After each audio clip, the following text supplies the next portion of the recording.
Have you been starving for something new? Have the games you play just not hit the same as they used to? Are you a fan of dark fantasy slash medieval combat, magic, Dark Souls themed games? Well, you're in luck, because I have something to show you.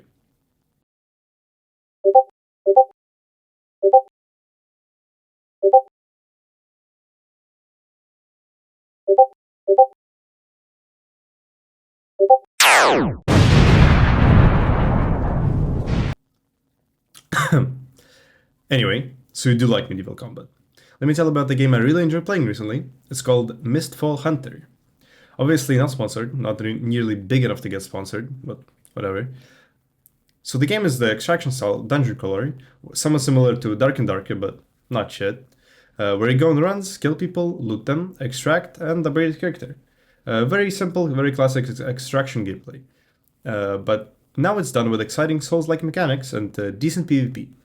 So the game is still in beta stages, but the tests are open, and the next one is happening this September. Depending on when this video is uploaded, I might have already started. I don't know, I'm lazy. So, the reasons why you should play the game.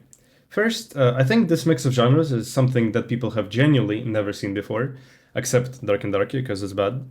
And at least for me, this really was like a breath of fresh air in otherwise really stale gaming experience. There's nothing really quite like it on the market, and it's really refreshing to see because every game recently is just a carbon copy of each other. So especially everything that is with extractions and competitive games, they're all kind of the same. Second, the game will probably continue to evolve past current stage because the devs seem to listen to the community. It's never really a guarantee. Will the devs continue being decent and not devolve into being absolutely ignoring of the what community wants? Let's just cross our fingers and hope that this time is different. And third is a woman update.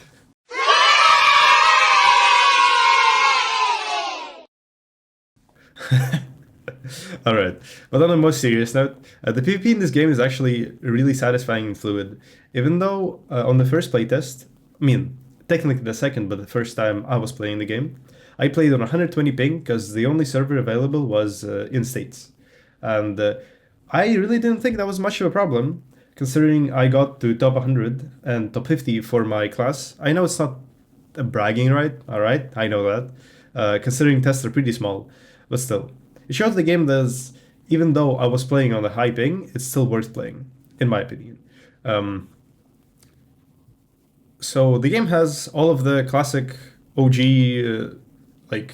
fantasy classes. Get the classic mage, warrior, assassin, archer, and the seer, who is kind of the healer, kind of the shaman, kind of mix of both. A bit of general information about the game. First, in combat, the most important thing is the stamina. Most actions, such as walking and weak attacks, require some stamina. So when you run out, you get the exhausted effect. While under this effect, you're slowed and unable to use anything requiring stamina. So as you can imagine, stamina management is the most important part of the PvP aspect. Second, there is loot on the map in the forms of utility, collectibles, and equipment. All have varying rarity levels, and obviously, the more common, the rare, based on it, obviously. Third, the equipment.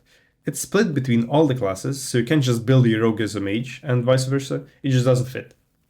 The next important part of the equipment is affixes.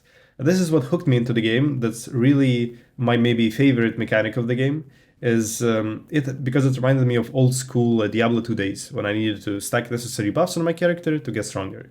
Here the system is streamlined, and you just have named buffs, named affixes, that increase in strength the more points you have in them. In my opinion, is a great mechanic. It just simplifies the way old school like Diablo and other games do affixes. It doesn't just give you 10% of this, 10% of that, and you can just see, okay, it gives me bulwark, which is defense. Okay, good, defense, good, and I stack like 5 points of defense. I feel good. That's a very simplified version of this mechanic. In my opinion, it's really nice. It makes building a character enjoyable, and you need to adjust your playstyle depending on what kind of affixes you get is also a really nice touch. Next is collectibles. Most of them are building materials. Okay, what building? Exactly. Your main progression is tied to buildings in your camp. In the new playtest, it's going to be a physical place, but before it was just a tab in the menu. Uh, some make you able to pick up more money, some upgrade the amount you heal, some just increase the size of your storage, but all of them are essential to the progression in the game. The next important part are brews. They're buffs you consume before the match. You basically choose what affixes you need to get up and pick those in the brew and consume it. They have tiers, brews themselves, they have tiers, as well as requiring different materials for each tier, such as hops, nectar, and most importantly, berries. Also, a big part of the economy is the Tarkov style market, where people sell items for gold, or gilden blood as they call it here, where anyone can put the item they want and sell them for whatever they feel like it. Just a basic market economy, and that's free for everyone to use. Remember those berries I told you about? Well, you see, John, I've come across something fascinating. Let me tell you, there's this thing, very important aspect, they're called God's brewed drinks, and they give essential buffs to the player, and they require sweet berries to brew. You see, and that's how when we come in. At the start of the session, as usual, the berries are cheap, because the day before, all the Americans who have an excess of berries sell them and compete against each other for the lowest price. So for a small investment of just a couple thousand gilden blood, you buy those berries when they're cheapest and hold them for the duration of the day. And then, when you artificially jacked up the price of berries, all the rich Americans will go to the market and start buying berries for insane prices. And then you see, John, this is where you and me make the profit. We sell the berries for double we paid for them and make some real money. And this is how Mistfall Hunter should be played. Not in a dungeon risking your life.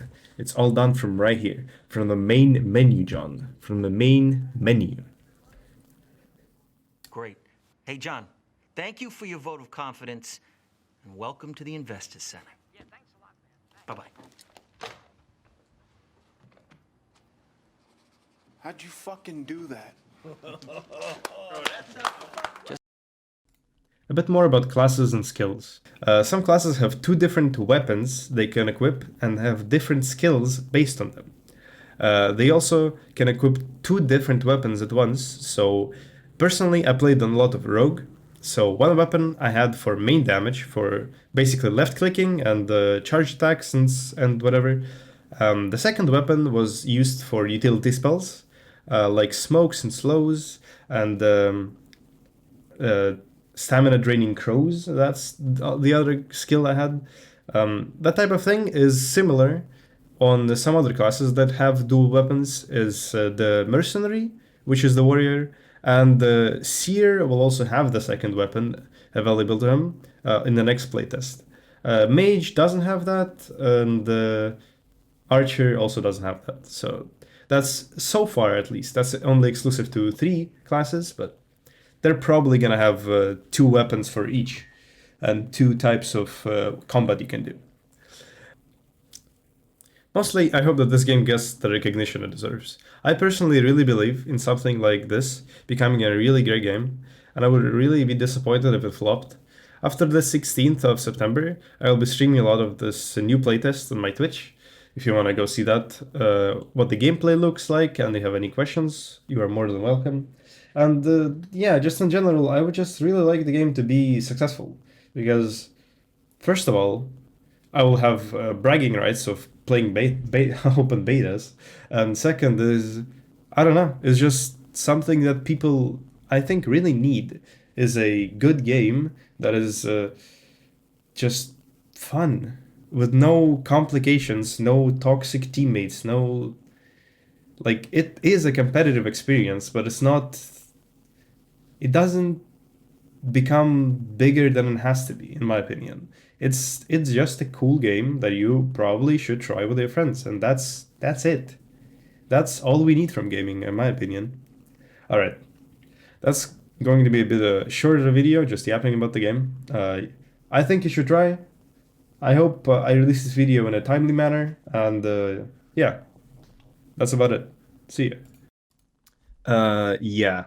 So, post-edit note, I did not release this video in a timely manner. The game is already out. Go check it out on Steam if you haven't. Yeah. Sorry. I'm not surprised, but you know, it is what it is. Not a timely manner. Unlucky.